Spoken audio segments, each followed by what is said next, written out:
What's up? This is Michael with the Rescue Me Project, and you are watching BUC TV. What BUC TV is Be Unconformed. We're going to take stories and testimonials that people speak that's going on in this area, maybe even in your school or your youth group, and we're just going to take it and we're just going to share their story and about how they were brought through that story and what they're doing now with their life. So I hope you sit back and enjoy. We're live here at Covenant, and I'm ready to bring BUC TV to the Rescue Me Project. Hey, what's up? This is Michael with the Rescue Me Project. We are live in Covenant's gym today, and I'm talking with my good friend Andrew Nelson, who's a junior at Covenant Christian. And I just want to spend some time talking with Andrew today about his story, about his high school experience and things that he's gone through, and how he's come out of it. So Andrew, tell me about your early life growing up. Well, my early life, it was, easy going. I was just a normal kid, laying out in the flower bed, and I had parents, were just a great influence on my life. I was in church every second the doors were open, with all the VBSs and all this other stuff. So, pretty normal childhood. Pretty strong childhood, growing up with two parents that obviously loved you. You have a younger brother as well. Beat up on him a little bit. Also, I just want to kind of talk about high school. Like you've gone to Covenant your whole life. What's it like growing up in elementary school and then transitioning into junior high? It was a tough transition. A bunch of other people in my class, it's like a new zone that they got into, and I didn't get into that zone. A few of my friends, took a liking to the other class, and I really didn't. And so I felt, lonely in that instance. So all of your other friends seemed to just get along with the upperclassmen, but you didn't really fall into that vein? No, not really. I didn't really jive with them, They didn't like the same things they did. Did you play sports with them and everything? I did. I played basketball in 7th grade, and then 8th grade I ran cross country, played basketball, and played baseball, try to fit in, I guess. But never really found your niche. No. I know that there was an experience that you shared with me about, and several people in a youth group about. There was an experience that happened in the locker room when you were in 7th grade, I think it was. Yeah, kind of share that. Yeah, I walked in after school, just get my gym clothes, and a kid was standing there with a belt, and one of my former classmates came in and said, "Make him feel it." And I got back into a corner, and then he flipped me around and just whacked me one good time across the back of the legs, and it left a welt on the back of my thigh right here. I showed my mom and everything, and we told the administrator. She got in trouble. But in that instance, go along with feeling alone and everything. I went home. I was crushed. I felt weak. I didn't. I just felt like there was nothing in this world for me because, who am I? I'm just a little 7th grader. I couldn't really do anything. So I really had a lot of suicide thoughts after that one instance. I sat there on my bed with a knife, ready to cut my throat right here, just ready to end it. In my mind, I was thinking, this is a good idea. It'll all be over. I'm a Christian. I'll be going to heaven. I'll see Jesus. It's paradise. But God, seriously, I remember this. God told me. He said, "If you do this, you're going to leave so many loved ones behind.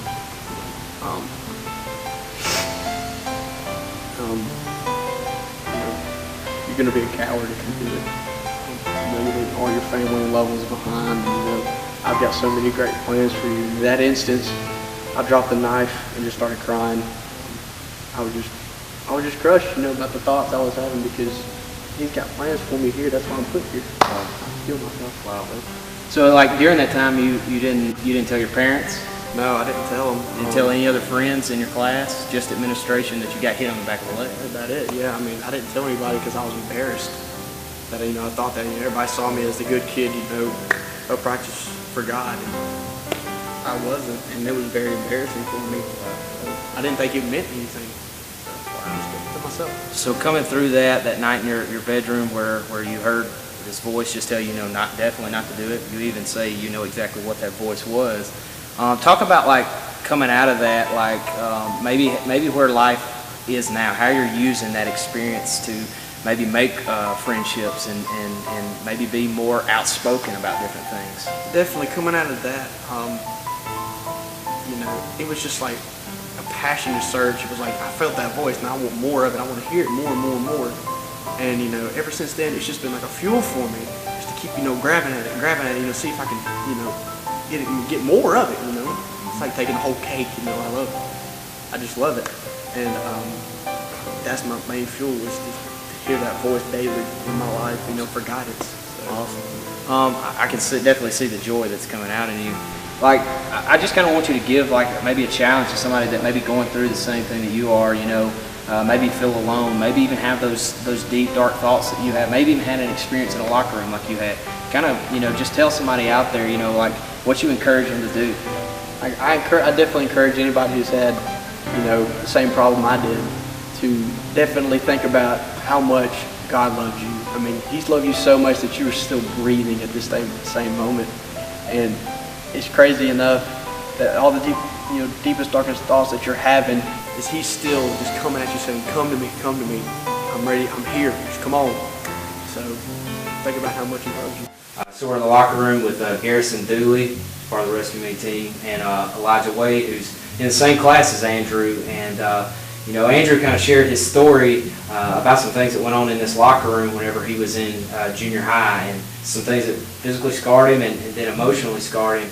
I kind of want you guys just to kind of talk about where you were at during that time as you were in the same grade as him. But he says that you guys kind of fell in with the older guys where he didn't. Kind of talk about where you were at. Yeah, me and Andrew have been childhood friends, since as long as I can remember K4, so I mean, me and him have been real close since then. But coming into junior high, there's a lot of peer pressure, especially with those older kids. It's just so much pressure to be like them and act how they want you to act and stuff. And so we would always joke around, and of course there were times where they'd pick on me, but I mean a lot of it was directed at Andrew. And there was times where I sat back and didn't do anything but laugh, and that really seemed to have made a big scar on Andrew, because me and him have been friends ever since we were young, and there's a lot of peer pressure and stuff like that. But we did have a lot of stuff directed at Andrew. But it was kind of a confusing time in my life, because growing up I had a friend right here that I've been friends with and close to my whole life, and then all of a sudden these new kids come up saying you're supposed to be making fun of this kid, and so it's real confusing, and I definitely didn't handle it the way I was supposed to. But. What about you, Elijah? Yeah, man, I would just sit back and watch it happen. And I was with them, with Garrison, and just not saying much. Just like I'd make fun of him sometimes too, and it hurt hearing him give his testimony about that. And I didn't know anything about what happened, his thoughts or anything. We didn't talk much after when we got into junior high, and I just feel bad for them. So that's kind of what I want to talk about. Like you guys, he never came to you and said, "Hey, they're picking on me. Can you help me here? Can you kind of stand up? What do I need to do?" He never came to you. No. So you didn't know anything about it. It's just what the guys did. Okay. What have you guys ever been picked on like that? For me, like I said, a lot of time I was probably the one doing a lot of picking on and laughing at the jokes. But of course, there was times where we get picked on a lot too. And there was times where it hurts. You go home and be like, you think about the things they say, because they're kind of the people you put on a pedestal in your life because they're the older kids. But I definitely was a big part of making fun of Andrew a lot of times too, and that's hard. What about like on this side of it? After you've heard his testimony and heard where he's at, where do you guys stand as friends now? Like, is the bond stronger? I mean, what is it like now? Do what? I feel like it's stronger. Okay. Definitely, like you said, like we had no idea, and knowing that like he came with Jesus and made it through that time. I mean, I wouldn't be the same person I am without Andrew in my life. Me and him have been friends, and he's a big inspiration, and I look up to him like crazy. So I can't imagine what happened in my life. So it's been really awesome to know he's made it through that. What thoughts go through your mind whenever you think about what he said about when he got into that really dark time alone in his room, and he had those thoughts cross his mind about taking his life? What kind of thoughts go through your mind? There's a lot of times too in my life where I kind of felt that darkness, but I never had the darkness that he was talking about, where he felt so alone from friends level. I always had those people I could blend in with and be friends with and all that stuff, but it really hurt me, man. The first time hearing him talk about, how he felt, man, I was in tears. Me and Elijah were both in tears, man. It was just something I never experienced, and I knew, I had a part in making him feel that way, so it was hard. It was real hard. How'd you feel, Elijah? Yeah, I mean, I've actually went through some of the same stuff as he has, and it makes us like closer, like relatable, stuff like that. I don't know, it's just hearing him tell that, I just broke down, knowing that I could have stopped something like them picking on him, and I could have like just not said some of the stuff and not made fun, but I didn't, and I regret it. Andrew, what would you say to these guys like now, past this? I mean, like, You know, all is forgiven, you know. I mean, I'm not holding a grudge against y'all. I mean, when y'all bring my butts to the level, you know. I mean, y'all the guys that, you know, we've always hung out, you know. So.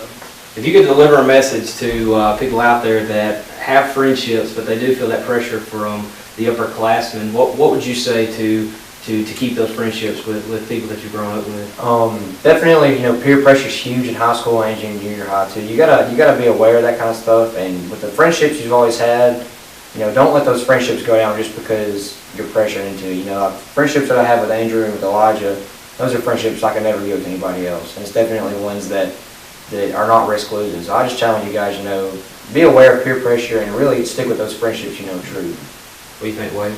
All I gotta say is like open up, like to your close friends if you're going through something. Be open. Be open.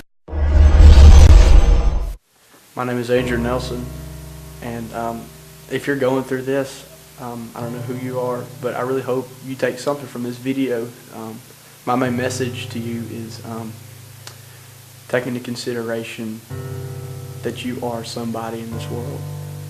God's got you here for a reason. And you know, you could be the next one to cure cancer. You could be the next one to, you know, solve so many other mysteries of the world. You know, you are so important to this world. And you know, if you're going through the same stuff I went through, don't give up. Don't give up.